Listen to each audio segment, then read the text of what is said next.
sinden kaya penguin.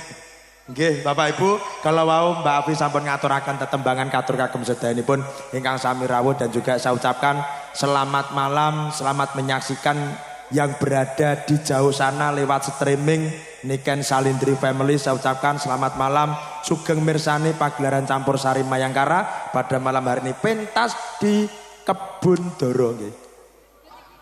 Ya, aku ngetes berarti wong-wong go ngantuk.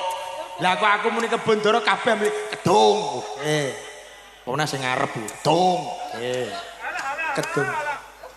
Meneng Kedung Doro wonten Tembelang Jombang. Mohon like, comment, subscribe, share kagem Niken Salindri Family. Yuk kita panggilkan si cantik jelita tentunya yang panjenengan tunggu-tunggu, owner dari Mayangkara. Siapa dia?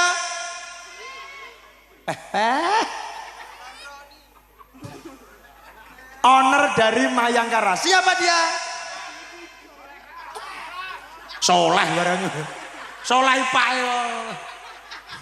Oke, kita panggilkan siapa dia? Beri tepuk tangan yang meriah. Inilah dia, Niken Salindri.